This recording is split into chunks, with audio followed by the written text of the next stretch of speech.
TCS और इन्फोसिस, ये दोनों ही बड़ी आईटी कंपनीज दोस्तों, भारत की कह सकते हैं आप टॉप 5 आईटी कंपनीज में इनका नाम आता है। उनके Q4 के नंबर आए दोस्तों। नंबर कैसे रहे, खराब रहे, ये अब तक आपको पता चल चुका होगा। और दोनों ही कह सकते हैं वीडियो दोस्तों, Q4 के जो कंप्लीट एनालिसिस के वीडियो है, चाहे वो टीसीएस को, इन्फोसिस के हो, मैंने मेंबरशिप वीडियो में डाल रखी है। क्योंकि देखिए यहाँ पर एक एक चीज़ को डिस्कस करना सही नहीं रहता। वहाँ पर हर एक चीज़ पे, चाहे वो मैनेजमेंट कमेंट्री हो, चाहे वो ग्रोथ प्रोस्पेक्टस हो, चाहे वो रेवेन्यू ग्रोथ को लेकर के फोरकास्ट हो, ये तमाम चीज़ों में मैंने एक एक करके एनालिसिस किया हुआ है दोस्तों। ठीक है, तो इस वीडियो में मैं क्या बोलने आया हूँ, देखिए बहुत ज़्यादा एक पैनिक की सिचुएशन है निवेशकों के बीच में कि क्या मंडे को एक बहुत बड़ा ह्यूमंगस क्रैश पूरे के पूरे आईटी पैक पे देखने को मिलेगा। क्या ये गिरावट एक बहुत शानदार खरीदारी का मौका होगा, और एक्चुअली में फ्यूचर को लेकर के क्या फोरकास्ट है, कह सकते हैं, और कमेंट्री जो मैनेजमेंट की हुई है उसकी तरफ से फ्यूचर को लेकर क्या फोरकास्ट है, हम क्या निकाल सकते हैं, क्या डिकोड कर सकते हैं। तो इसके ऊपर एक बहुत छोटी सी एनालिसिस में लेकर के आया दोस्तों। अगर आप स्टॉक में निवेशित हैं या निवेश की कुछ सोच रहे हैं, तो या एक छोटा सा सेक्टर व्यू लेना चाहते हैं, तो ये वीडियो बहुत काम आएगी। वीडियो को अंत तक देखिएगा।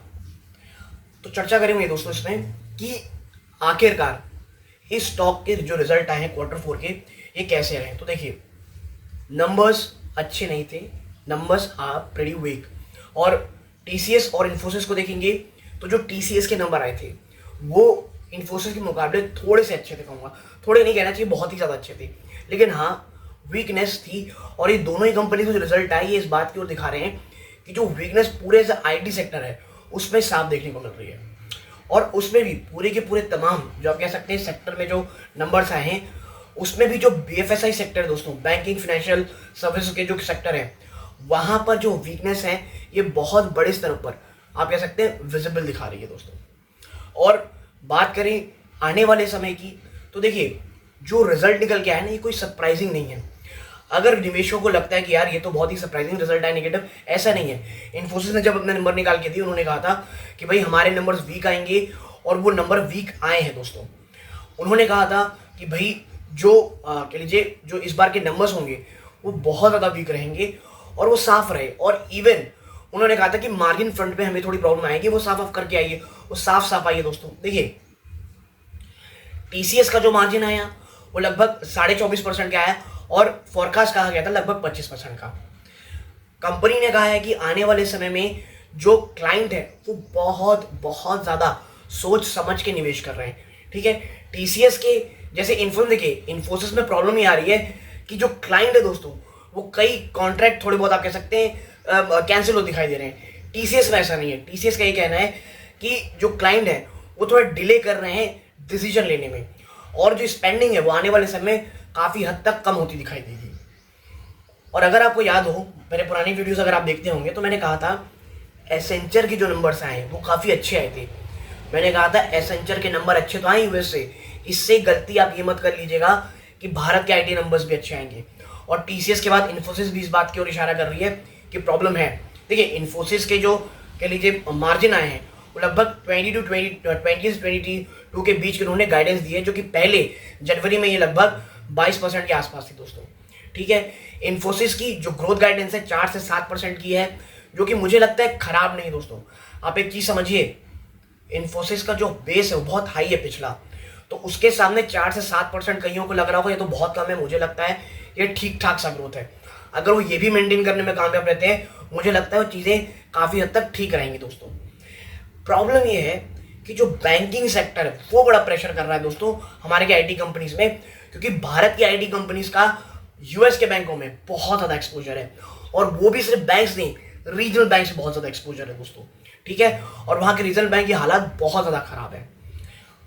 तो क्या करें आगे, तो देखिए मैं अक्सर ये कहता हूँ buy on dips. IT sector को आने वाले 2 से 3 क्वार्टर में विजिबल दिख रहा है कि प्रॉब्लम रहेगी। क्लाइंट एडिशन में इश्यूज आएंगे, कुछ चीज़ें डिले होंगी, और ये चीज़ सिर्फ आप और मेरे को नहीं पता, कंपनीज को ही पता है। इसीलिए देखिए आप ही को मैं बता दूं, एट्रिशन रेट अभी भी 20% के आसपास है दोस्तों। ठीक है, तो वहां से भी कोई बहुत अच्छी खबर नहीं आई है। अच्छी खबर ये है, पहले ये 30% था, अब 20% हो गया है। बस यही एक अच्छी न्यूज़ है। एक और चीज़ अगर मैं बताऊं आपको, नेट एडिशन जो आप कह सकते हैं नए एम्प्लॉयज़ के, वो लगातार कम हो रहे हैं। ठीक है, क्योंकि भाई आपके पास काम ज़्यादा नहीं रहेगा तो आप क्यों ज़्यादा लोअर एम्प्लॉयज़ को लेंगे। प्लस आपको मार्जिन मेंटेन रखने हैं तो सबसे ईजी वे कंपनीज को लगता है भाई साहब एम्प्लॉयज़ को निकाल दो या उनको एडिशन ही मत करो। ठीक है, क्योंकि उसका जो इफेक्ट आता है आपकी बैलेंस शीट में वो तुरंत आता है। तो आने वाले 2 से 3 क्वार्टर वाकई में चैलेंजिंग है। गिरावट हो, मैं ये कहूँगा एक्यूमुलेशन के लिए टाइम है। अगर टीसीएस 2700 2800 में मिल जाता है देन इट्स ओके। और टीसीएस के दोस्तों जो ब्रोकरेज के टारगेट आए ना, अगर आप देखेंगे तो हर कोई 2800-2700 दे रहा है, जो मैक्सिमम दिया गया है मेरे ख्याल से पीएनबी परिवास ने दिया है तब लगभग 3800 रुपए का। आप समझिए चीज को, major chunk of brokerage house जो है अब जो प्राइस टारगेट है वो लगातार घटा रहे हैं। तो मैं ये तो मानता हूं कि आने वाले समय थोड़ी गिरावट होगी, लेकिन वो गिरावट एक खरीदारी का मौका होगी। इन्फोसिस और 52 वीक लो के आसपास चल रहा है, यहां से भी गिर सकता है और ज्यादा दोस्तों। लेकिन बाय ऑन डिप स्ट्रैटेजी रखें, एसआईपी मोड में रखें। और ये बात मैं बहुत समय से लगातार कह रहा हूं दोस्तों, नंबर्स अच्छे नहीं आएंगे, कैश में बैठिए, आपको कंपनियां मौका देंगी खरीदारी का। और मुझे लगता है आने वाले 1 से 2 हफ्ते शायद आपको खरीदारी के मौके कंपनियां दे सकती हैं। देखिए बहुत सी चीज़ें तो ऑलरेडी प्राइस्ड हैं, मुझे लगता है यहाँ से अगर कोई बहुत ज़्यादा डाउनसाइड आता है तो उस प्रकार की रिकवरी भी होगी। लेकिन हाँ, खरीदारी का मौका आईटी कंपनीज में है। पर्सनली मैं बुलिश हूँ आईटी कंपनीज दोस्तों। कोई भी बड़ी गिरावट खरीदारी का मौका होगी फॉर अ लॉन्गर टर्म। आप अगर बहुत ज़्यादा सेफ रहना चाहते हैं, आईटी बीस में निवेश करने की कोशिश करें। अगर आप सोचते हैं भाई स्टॉक्स पे बहुत ज़्यादा रिस्क होगा भी, आईटी बीस में निवेश करने की कोशिश करें। और या फंड्स के थ्रू भी जा सकते हैं। टीसीएस 2600 2700 इवन 2900 भी एक बहुत अच्छा मौका है अगर आप आज से 2 से 3 साल की सोच रहे हैं दोस्तों। तो जो बहुत ज्यादा पैनिक का मोड बना हुआ है ना दोस्तों, मुझे ऐसा लग रहा है काफी हद तक चीजें प्राइस में ऑलरेडी हैं स्टॉक प्राइसेस में। कोई अगर इसके बावजूद कोई बहुत बड़ी गिरावट होती है तो मात्र एक एक्यूमुलेशन का मौका होगा। लेकिन हाँ, आने वाले कुछ समय दबाव भरे होंगे, 2 से 3 क्वार्टर प्रॉब्लमेटिक होंगे। इस चीज को प्लीज अपने दिमाग में रखिएगा। और ये चीज मैं आने वाले पिछले 2 से 3 महीने में कह रहा हूं दोस्तों, इवन शायद उससे पहले भी कह रहा हूं कि प्रॉब्लम रहेंगी, बैंकिंग सेक्टर प्रॉब्लमेटिक है।